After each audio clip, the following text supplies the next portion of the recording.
ਦਰਸ਼ਕੋ break ਤੋਂ ਬਾਅਦ ਤੁਹਾਡਾ ਸਵਾਗਤ ਹੈ ਜੀ ਡਾਕਟਰ ਸਾਹਿਬ। ਜਿਸ ਤਰ੍ਹਾਂ ਕਿ ਅੱਜ ਤੁਸੀਂ ਟੌਪਿਕ ਹੀ ਜਾਂ ਤੁਸੀਂ ਕਹ ਲਓ ਕਿ ਇਹਨਾਂ ਸ਼ਖਸੀਅਤਾਂ ਨੂੰ ਸ਼ਰਧਾਂਜਲੀ ਜਿੱਥੇ ਭੇਂਟ ਕਰ ਰਹੇ ਹੋ, ਮੇਰੇ ਖਿਆਲ 'ਚ ਇੱਕ ਹੋਰ ਸ਼ਖਸ ਹੈਗੇ ਨੇ ਜਿਹੜੇ ਕਿ ਸਿੱਖ ਕੌਮ ਦੇ ਜਿਹੜੇ ਮਹਾਨ ਸ਼ਖਸੀਅਤ ਨੇ, ਉਹਨਾਂ ਬਾਰੇ ਵੀ ਸਾਡੇ ਦਰਸ਼ਕਾਂ ਨਾਲ ਜੀ ਸ਼ੇਅਰ ਕਰ ਦਿਓ। ਸੋ ਅਸੀਂ ਜਿੱਥੇ ਕੌਮ ਦੀ ਸੇਵਾ ਦੇ ਪਿੜ ਦੀ ਗੱਲ ਕੀਤੀ ਹੈ ਜੀ, ਸੇਵਾ ਦਾ ਆਸਪੈਕਟ ਸਿੱਖੀ ਦਾ, ਇਸ ਤੋਂ ਪਹਿਲਾਂ ਮੈਂ ਕਈ ਵਾਰ ਮੈਨੂੰ ਕ੍ਰਿਸਚੀਅਨਿਟੀ ਦੀ ਕੋਟ ਬਹੁਤ ਚੰਗੀ ਲੱਗਦੀ ਹੈ, they also serve who stand and wait. ਜੀ, ਕਿ ਜਿਹੜੇ ਲੋਕ ਇਹ ਮਨ 'ਚ ਧਾਰ ਲੈਂਦੇ ਨੇ ਵੀ ਅਸੀਂ ਸੇਵਾ ਕਰਨੀ ਹੈ ਔਰ ਖਲੋ ਜਾਂਦੇ ਨੇ ਇੰਤਜ਼ਾਰ ਦੇ ਵਿੱਚ, ਬਿਲਕੁਲ ਉਹ ਵੀ ਉਨੇ ਹੀ ਉਹਨਾਂ ਦੀ ਹਾਜ਼ਰੀ ਲੱਗੀ ਹੁੰਦੀ ਹੈ। ਸੋ ਇਹ ਜ਼ਰੂਰੀ ਨਹੀਂ ਹੈ ਕਿ ਹਰ ਇੱਕ ਨੇ ਤਲਵਾਰ ਚੁੱਕਣੀ ਹੈ, ਯੋਧਿਆਂ ਦਾ ਇੱਕ ਆਪਣਾ ਮੁਕਾਮ ਹੈ।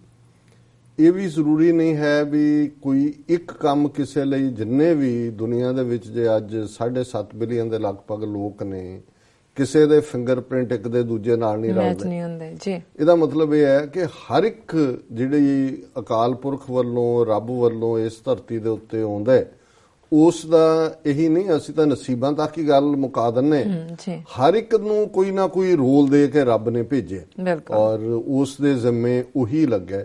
ਸੋ ਉਹੀ ਰੁਚੀਆਂ ਉਹਨਾਂ ਦੇ ਵਿੱਚ ਜੇ ਤੁਸੀਂ ਬੱਚਿਆਂ ਨੂੰ ਬੜੇ ਧਿਆਨ ਨਾਲ ਦੇਖੋ ਗਰੋ ਹੁੰਦੇ, ਤੇ ਤੁਹਾਨੂੰ ਪਤਾ ਲੱਗ ਜਾਂਦਾ ਹੈ ਕਿ ਵੀ ਅਲਟੀਮੇਟਲੀ ਹੁਣ ਇੱਕ ਥਿਊਰੀ ਇਹ ਵੀ ਹੈ ਐਜੂਕੇਸ਼ਨ ਦੇ ਫੀਲਡ 'ਚ ਕਿ ਇੱਥੇ ਨਹੀਂ ਕੋਈ ਪੜ੍ਹਾਇਆ ਹੁੰਦਾ, ਆਲਰੇਡੀ ਪੜ੍ਹਿਆ ਹੁੰਦਾ, ਉਹ ਰਿਵੀਲ ਹੁੰਦਾ ਜੋ ਕੁਝ ਵੀ ਤੁਸੀਂ ਹੁੰਦੇ ਹੋ। ਔਰ ਬਹੁਤ ਵਾਰ ਜੇ ਤੁਹਾਨੂੰ ਠੀਕ ਵਾਤਾਵਰਣ ਮਿਲ ਜਾਏ ਜਿਹੜਾ ਕਿ ਤੁਹਾਡੇ ਉਸ ਜੋ ਵੀ ਰੱਬ ਨੇ ਤੁਹਾਡੇ 'ਚ ਪਾਇਆ ਉਸ ਨੂੰ ਐਕਸਪ੍ਰੈਸ ਕਰ ਸਕੇ, ਤੇ ਤੁਸੀਂ ਇੱਕ ਮੁਕਾਮ ਹਾਸਲ ਕਰਦੇ ਹੋ ਜੀ। ਤੁਸੀਂ ਹਰ ਪਾਸੇ ਲਿਖਿਆ ਹੁੰਦਾ ਉਸ ਰੱਬ ਨੇ ਕਿ ਵੀ ਤੁਸੀਂ ਕੀ ਕਰਨਾ।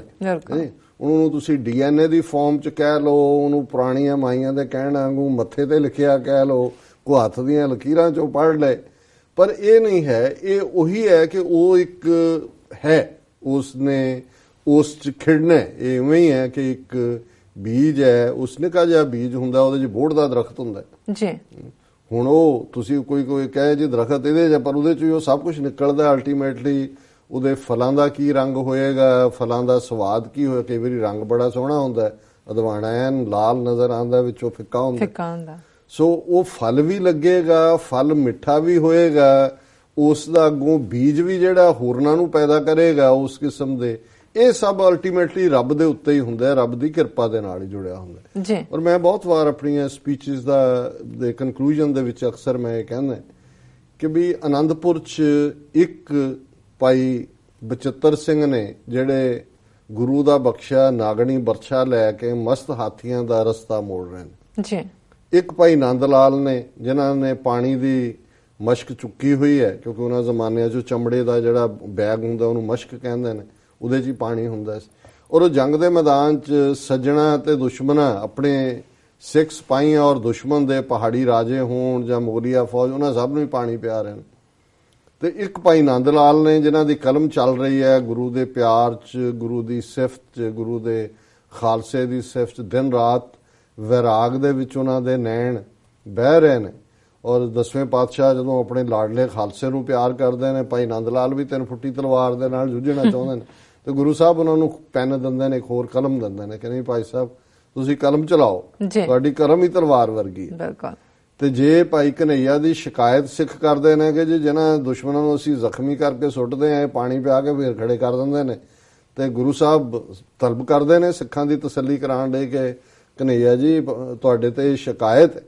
ਤੇ ਉਹਨਾਂ ਨੇ ਭਾਈ ਵੀਰ ਸਿੰਘ ਉਹਨਾਂ ਦੀ ਬੜੀ ਖੂਬਸੂਰਤ ਨਜ਼ਮ ਹੈ ਇਹਦੇ ਉੱਤੇ, ਤੇ ਉਹਨਾਂ ਨੇ ਕਿਹਾ ਵੀ ਤੈਨੂੰ ਪਿਆ ਪਿਲਾਵਾਂ ਪਾਣੀ ਮੇਰੇ ਦਿਲ ਦੇ ਸਾਈਂ, ਵੀ ਮੈਨੂੰ ਤਾਂ ਕੋਈ ਨਜ਼ਰ ਹੀ ਨਹੀਂ ਆਉਂਦਾ ਵੀ ਕੋਈ ਦੁਸ਼ਮਣ ਹੈ, ਕੋਈ ਹੋਰ ਹੈ, ਮੈਂ ਤਾਂ ਤੈਨੂੰ ਪਾਣੀ ਪਿਆਉਂਦਾ। ਜਦੋਂ ਮੈਂ ਮੈਦਾਨ 'ਚ ਜਾਂਦਾ ਮੈਨੂੰ ਹਰ ਪਾਸੇ ਤੁਸੀਂ ਨਜ਼ਰ ਆਉਂਦੇ। ਔਰ ਉਹਨੂੰ ਗੁਰੂ ਸਾਹਿਬ ਮਲਮ ਦੀ ਡੱਬੀ ਵੀ ਦਿੰਦੇ ਨੇ ਕਿ ਭਾਈ ਸਾਹਿਬ ਜਿੱਥੇ ਜ਼ਖਮੀ ਸਿਪਾਹੀ ਨੂੰ, ਪਿਆਸੇ ਨੂੰ ਪਾਣੀ ਪਿਆਉਂਦੇ ਹੋ, ਉੱਥੇ ਜ਼ਖਮੀ ਸਿਪਾਹੀ ਦੇ ਉੱਤੇ ਮਲਮ ਵੀ ਲਗਾਓ।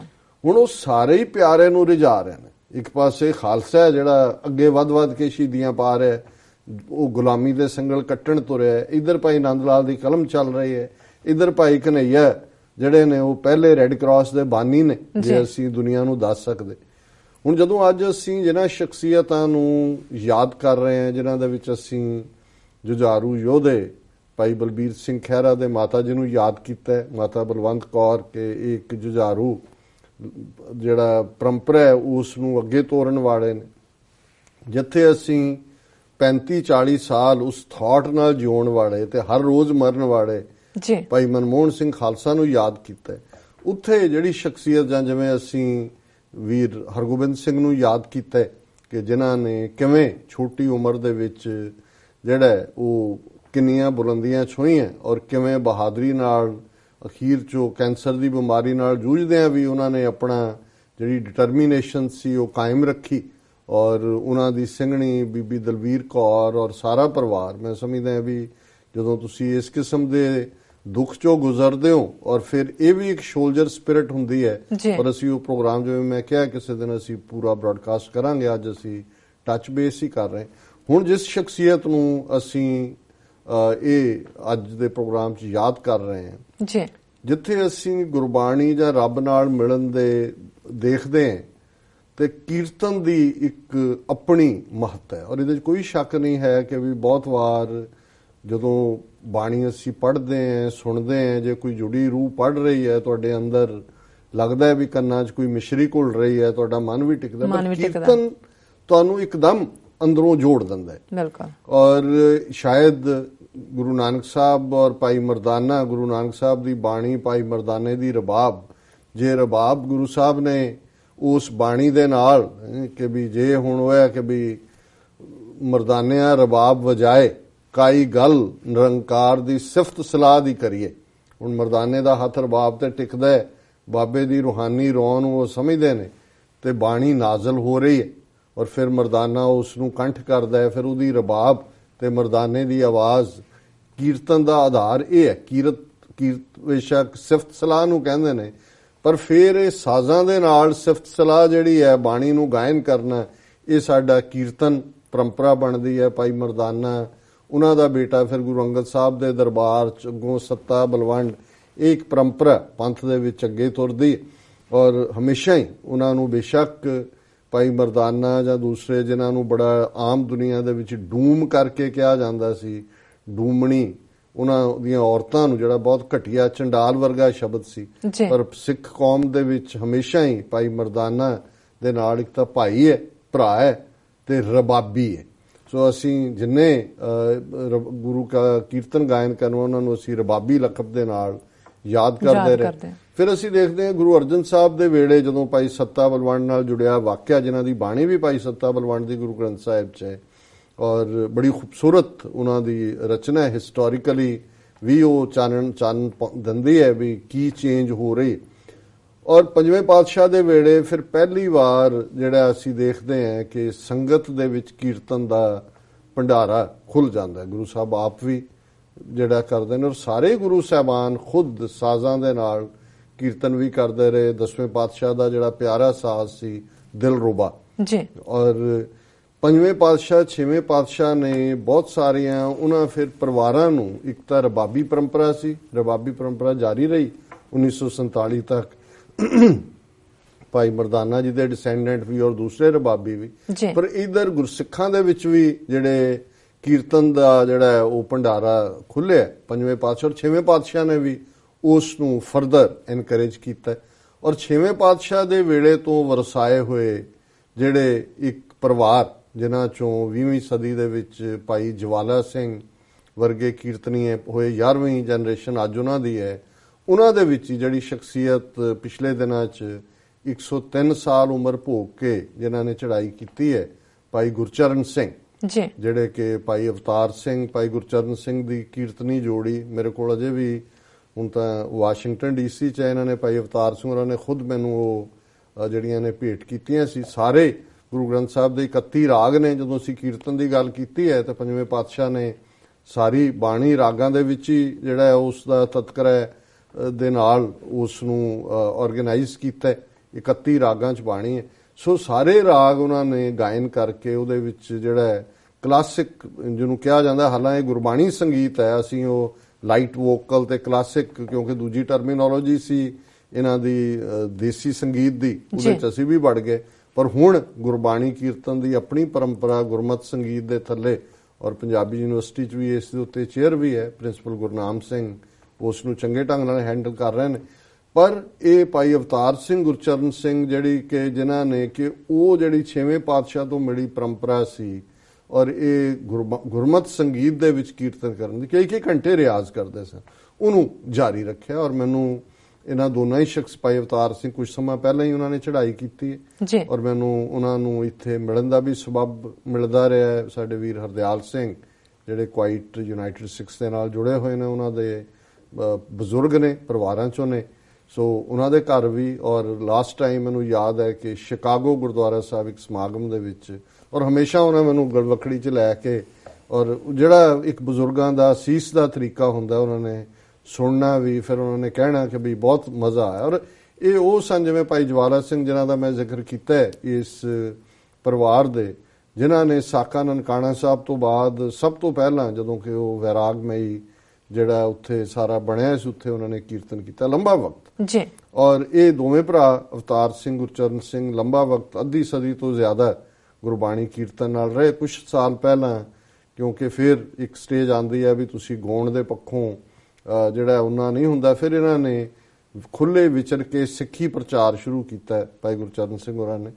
ਔਰ ਉਹਨਾਂ ਦੇ ਨੇ ਸਾਹਿਤਕਾਰੀ ਵੀ, ਉਹਨਾਂ ਦੀਆਂ ਕਿਤਾਬਾਂ ਵੀ 2-3 ਕਿਤਾਬਾਂ ਮੈਨੂੰ ਵੀ ਪੜ੍ਹਨ ਦਾ ਮੌਕਾ ਮਿਲਿਆ, ਜਿਹਦੇ 'ਚ ਜਿਹਨੂੰ ਤੁਸੀਂ ਕਹਿੰਦੇ ਹੋ ਨਗੇਟਸ ਆਫ ਵਿਜ਼ਡਮ ਜੀ, ਸਿਆਣਪ ਦੀਆਂ ਟੁਕੜੀਆਂ ਸੋਨੇ ਦੀਆਂ ਜਿਹੜੀਆਂ ਨੇ। ਬਹੁਤੇ ਤਾਂ ਸੋਨੇ ਨਾਲ ਹੀ ਅਮੀਰੀ ਦੇਖਦੇ ਨੇ, ਪਰ ਮੈਂ ਸਮਝਦਾ ਵੀ ਇਹ ਨਗੇਟਸ ਆਫ ਵਿਜ਼ਡਮ ਨੇ, ਜਿਹਦੇ 'ਚ ਉਹਨਾਂ ਦਾ ਆਪਣਾ ਅਨੁਭਵ ਵੀ ਸੀ। ਲਗਭਗ 1 ਸਦੀ 103 ਸਾਲ ਉਹਨਾਂ ਨੇ ਭਰਪੂਰ ਜ਼ਿੰਦਗੀ ਜੀਵੀ। ਔਰ ਅਖੀਰ ਤੱਕ ਵੀ ਜਦੋਂ ਇੱਕ ਸ਼ਾਇਦ ਅੱਜ ਤੋਂ 7-8 ਸਾਲ ਪਹਿਲਾਂ ਦੀ ਗੱਲ ਹੋਏਗੀ, ਉਦੋਂ 95-96 ਸਾਲ ਦੇ, ਉਦੋਂ ਵੀ ਨਿਊ ਜਰਸੀ ਗੁਰਦੁਆਰਾ ਸਾਹਿਬ ਠਹਿਰੇ ਹੋਏ ਸੀ ਤੇ ਹਰਦਿਆਲ ਸਿੰਘ ਹੋਰਾਂ ਨਾਲ ਮੈਂ ਉਹਨਾਂ ਨੂੰ ਮਿਲਣ ਗਿਆ। ਉਵੇਂ ਹੀ ਪੂਰੇ ਚਤਨ ਔਰ ਦੂਜੇ 2 ਸਾਲ ਤੋਂ ਫਿਰ ਜਿਹੜਾ ਉਹਨਾਂ ਦਾ ਔਖਾ ਸਮਾਂ ਜਿਵੇਂ ਹੁੰਦਾ ਹੀ ਹੈ। ਸੋ ਅੱਗੋਂ ਵੀ ਉਹਨਾਂ ਦੇ ਮੈਂ ਹੁਣ ਅੱਜ ਉਹਨਾਂ ਦੀ ਅੰਤਮ ਅਰਦਾਸ ਗੁਰਦੁਆਰਾ ਮਾਤਾ ਸੁੰਦਰੀ ਦਿੱਲੀ 'ਚ ਹੋਈ ਹੈ ਔਰ ਚੜ੍ਹਦੀ ਕਲਾ ਟੀਵੀ ਨੇ ਉਹਨੂੰ ਲਾਈਵ ਵੀ ਬ੍ਰਾਡਕਾਸਟ ਕੀਤਾ ਹੈ। ਸਾਨੂੰ ਬਹੁਤ ਲੇਟ ਪ੍ਰੋਗਰਾਮ ਦਾ ਪਤਾ ਲੱਗਾ, ਨਹੀਂ ਤਾਂ ਅਸੀਂ ਵੀ ਯਕੀਨੀ ਬਣਾਉਂਦੇ ਇਸ ਗੱਲ ਨੂੰ ਕਿ TV 84 ਲਈ ਅਸੀਂ ਕਵਰ ਕਰਦੇ। ਔਰ ਉਹਦੇ 'ਚ ਜਦੋਂ ਮੈਂ ਦੇਖ ਰਿਹਾ ਸੀ ਵੀ 3 ਜਨਰੇਸ਼ਨਾਂ, ਇਹੀ ਨਹੀਂ ਹੁਣ ਉਹਨਾਂ ਦੀ 11ਵੀਂ ਜਨਰੇਸ਼ਨ ਹੈ। ਉਹਨਾਂ ਦੇ ਬੇਟੇ ਨੇ ਡਾਕਟਰ ਇੰਦਰਜੀਤ ਸਿੰਘ ਸੈਂਬੀ, ਇਹ ਡਾਕਟਰ ਨੇ ਔਰ ਓਟਵਾ ਗੁਰਦੁਆਰੇ ਦੇ ਮੁੱਖ ਸੇਵਾਦਾਰ ਨੇ। ਮੈਂ ਜਦੋਂ ਵੀ ਓਟਵਾ ਜਾਣਾ ਰਿਹਾ ਇਹਨਾਂ ਦੇ ਘਰ ਆਣ ਜਾਣ ਵੀ, ਔਰ ਹੁਣ ਵੀ ਪੂਰੀ ਪੰਥ ਪ੍ਰਸਤੀ ਹੈ। ਔਰ ਇਸੇ ਤਰ੍ਹਾਂ ਉਹਨਾਂ ਦੇ ਭਾਈ ਅਵਤਾਰ ਸਿੰਘ ਹੋਰੀ ਉਹ ਚੜ੍ਹਾਈ ਕਰ ਗਏ ਨੇ ਪਿੱਛੇ, ਪਰ ਉਹਨਾਂ ਦੇ ਬੇਟੇ ਭਾਈ ਕੁਲਤਾਰ ਸਿੰਘ ਜਿਹੜੇ ਹਾਲਾਂਕਿ ਇੰਜੀਨੀਅਰ ਸੀ, ਚੰਗਾ ਉਹਨਾਂ ਦਾ ਆਪਣਾ ਕੰਮ ਵੀ ਸੀ, ਉਹ ਛੱਡ ਕੇ ਉਹਨਾਂ ਨੇ ਵੀ ਕਿਹਾ ਵੀ ਨਹੀਂ, ਇਹ ਜਿਹੜੀ ਸਾਨੂੰ ਗੁਰੂ ਹਰਗੋਬਿੰਦ ਸਾਹਿਬ ਦੀ ਬਖਸ਼ਿਸ਼ ਹੈ, ਅਸੀਂ ਇਸ ਕੀਰਤਨ ਪਰੰਪਰਾ ਨੂੰ ਅੱਗੇ ਤੋਰਨਾ। ਉਹਨਾਂ ਨੇ ਆਪਣੇ ਪਿਤਾ ਜੀ ਦੇ ਨਾਲ ਅਖੀਰਲੇ ਸਾਲਾਂ 'ਚ ਰਾਗ ਵਿਦਿਆ ਨੂੰ ਸਿੱਖਿਆ ਔਰ ਉਹ ਹੁਣ ਕੀਰਤਨ ਕਰਦੇ ਨੇ। ਔਰ ਇਵੇਂ ਹੀ ਭਾਈ ਗੁਰਚਰਨ ਸਿੰਘ ਹੋਰਾਂ ਦੇ ਬੇਟੇ ਭਾਈ ਬਿਕਰਮਜੀਤ ਸਿੰਘ ਔਰ ਜਿਵੇਂ ਮੈਂ ਕਿਹਾ ਡਾਕਟਰ ਇੰਦਰਜੀਤ ਸਿੰਘ ਸੈਂਬੀ, ਉਹਨਾਂ ਨੇ ਵੀ ਕੀਰਤਨ ਉੱਥੇ ਜਿਹੜਾ ਪ੍ਰੋਗਰਾਮ ਸਾਹਮਣੇ ਆਇਆ, ਦਰਸ਼ਕਾਂ ਨੇ ਉਹਨਾਂ ਦੀ ਪਿਕਚਰ ਭਾਈ ਗੁਰਚਰਨ ਸਿੰਘ ਹੋਰਾਂ ਦੀ ਦੇਖੀ ਹੋਏਗੀ। ਸੋ ਅਸੀਂ ਜਿਹੜਾ ਅੱਜ ਦਾ ਪ੍ਰੋਗਰਾਮ ਜਿੱਥੇ ਅਸੀਂ ਬਾਕੀ ਫੀਲਡਸ ਦੇ ਵਿੱਚ ਕੰਮ ਕਰ, ਇਹ ਵੀ ਬਹੁਤ ਵੱਡਾ ਫੀਲਡ ਹੈ ਬਿਲਕੁਲ ਔਰ ਬਹੁਤ ਵੱਡੀ ਸੇਵਾ ਹੈ। ਔਰ ਫਿਰ ਸਿੱਖਾਂ 'ਚ ਜਿੱਥੇ ਅਸੀਂ ਜੇ ਕੋਈ ਬਾਹਰ ਮੇਲਾ ਕਰਨਾ ਹੈ ਜਾਂ ਕੋਈ ਹੋਰ ਸੰਗੀਤ ਰਾਤ ਰੱਖੀ ਹੈ ਤੇ ਉਹ ਹੁਣ ਮੈਂ ਨਾਂ ਨਹੀਂ ਲਵਾਂਗੇ ਕਿ ਇਹਨਾਂ ਨੂੰ ਅਸੀਂ ਮੂੰਹ ਮੰਗੇ 5-5 ਲੱਖ ਦੇਣ ਨੂੰ ਤਿਆਰ ਹੁੰਦੇ ਤੇ ਜਿਹੜੇ ਗੁਰਬਾਣੀ ਕੀਰਤਨੀਆਂ ਖਾਸ ਤੌਰ ਤੇ ਗੁਰਮਤ ਸੰਗੀਤ ਵਿੱਚ ਕੀਰਤਨ ਕਰਨ ਵਾਲੇ ਨੇ ਉਹਨਾਂ ਨੂੰ ਅਸੀਂ ਡਾਲਰ ਰੱਖ ਕੇ ਵੀ ਸਮਝਦੇ ਹਾਂ ਜੀ ਅਸੀਂ ਬਹੁਤ ਆਸਾਨ ਕੀਤਾ। ਔਰ ਕਿਹਨਾਂ ਹਾਲਾਤਾਂ 'ਚ ਉਹਨਾਂ ਨੇ ਆਪਣੀ ਇਸ ਪਰੰਪਰਾ ਨੂੰ ਜਾਰੀ ਰੱਖਿਆ। ਤੇ ਜਦੋਂ ਅਸੀਂ 11ਵੀਂ ਜਨਰੇਸ਼ਨ ਦੀ ਗੱਲ ਕਰਦੇ ਹਾਂ ਕਿ ਵੀ ਉਸ ਗੁਰੂ ਦੀ ਦਾਤ ਨੂੰ ਉਹਨਾਂ ਨੇ ਅੱਗੇ, ਇਹ ਸੌਖੀ ਗੱਲ ਨਹੀਂ ਹੈ। ਔਰ ਇਹ ਵੀ ਇੱਕ ਯੂਨੀਕ ਸੇਵਾ ਹੈ। ਜਿਵੇਂ ਆਨੰਦਪੁਰ 'ਚ ਭਾਈ ਨੰਦ ਲਾਲ, ਭਾਈ ਬਚਿੱਤਰ ਸਿੰਘ, ਭਾਈ ਕਨਈਆ ਸਾਰੇ ਹੀ ਉਸ ਸਟੇਟ ਆਫ ਬਲਿਸ 'ਚ ਨੇ, ਆਨੰਦ 'ਚ ਨੇ, ਕਿਉਂਕਿ ਰਿਝਾਣਾ ਪਿਆਰੇ ਨੂੰ ਹੀ ਹੈ, ਪਿਆਰਾ ਕਿਵੇਂ ਰੀਝਦਾ। ਸੋ ਅਸੀਂ ਇਹਨਾਂ ਨੂੰ ਵੀ ਬਜ਼ੁਰਗਵਾਰ ਜਿਹੜੇ 103 ਸਾਲ ਦੀ ਭਰਪੂਰ ਉਮਰ ਭੋਗ ਕੇ ਸਾਨੂੰ ਵਿਛੋੜਾ ਦੇ ਗਏ ਨੇ, ਉਹਨਾਂ ਨੂੰ ਵੀ ਅੱਜ ਅਸੀਂ ਆਪਣੀਆਂ ਯਾਦਾਂ 'ਚ ਲਿਆਂਦੇ। ਔਰ ਇਹ ਸਾਰਾ ਹੀ ਪ੍ਰੋਗਰਾਮ ਅੱਜ ਦਾ ਇਹਨਾਂ ਸ਼ਖਸੀਅਤਾਂ ਦੇ ਨਾਂ ਅਸੀਂ ਨਾ ਕਰਦੇ ਹਾਂ ਜੀ। ਡਾਕਟਰ ਸਾਹਿਬ ਇੱਥੇ ਲੈਣੇ ਬ੍ਰੇਕ ਤੋਂ ਪਹਿਲਾਂ ਅਸੀਂ ਆਪਣੇ ਦਰਸ਼ਕਾਂ ਤੇ ਸਰੋਤਿਆਂ ਨੂੰ ਫਿਰ ਦੁਬਾਰਾ ਅਪੀਲ ਕਰ ਦਈਏ। ਵਿਊਅਰਸ, ਅਸੀਂ ਚਾਹੁੰਦੇ ਹਾਂ ਕਿ ਤੁਸੀਂ TV 84 ਦੀ ਵੱਧ ਤੋਂ ਵੱਧ ਮਾਈਕ ਸਹਾਇਤਾ ਕਰੋ। ਤੁਸੀਂ ਆਪਣੀ ਮਾਈਕ ਸਹਾਇਤਾ ਸਾਡੀ ਵੈਬਸਾਈਟ tv84.tv ਤੇ ਜਾ ਕੇ ਇਹਨਾਂ 3 ਵੇਜ਼ ਰਾਹੀਂ ਕਰ ਸਕਦੇ ਹੋ, ਜਿਸ ਤਰ੍ਹਾਂ ਕਿ 1 time donation, monthly donation, TV 84 ਦੇ ਨਾਮ ਤੇ ਚੈੱਕ ਬਣਾ ਕੇ ਤੁਸੀਂ ਸਾਨੂੰ ਸਾਡੇ ਇਸ ਪਤੇ ਤੇ ਮੇਲ ਕਰ ਸਕਦੇ ਹੋ 36-01 37th Avenue, Long Island City, New York 11101 USA, ਜਾਂ ਫਿਰ ਤੁਸੀਂ ਸਾਡੇ ਫੋਨ ਨੰਬਰ ਤੇ ਵੀ ਸਾਨੂੰ ਸੰਪਰਕ ਕਰ ਸਕਦੇ ਹੋ 5164060694। ਵਿਊਅਰਸ, ਤੁਸੀਂ ਕਿਤੇ ਨਹੀਂ ਜਾਣਾ, ਮਿਲਦੇ ਹਾਂ ਛੋਟੇ ਜਿਹੇ ਵਕਫੇ ਤੋਂ ਬਾਅਦ।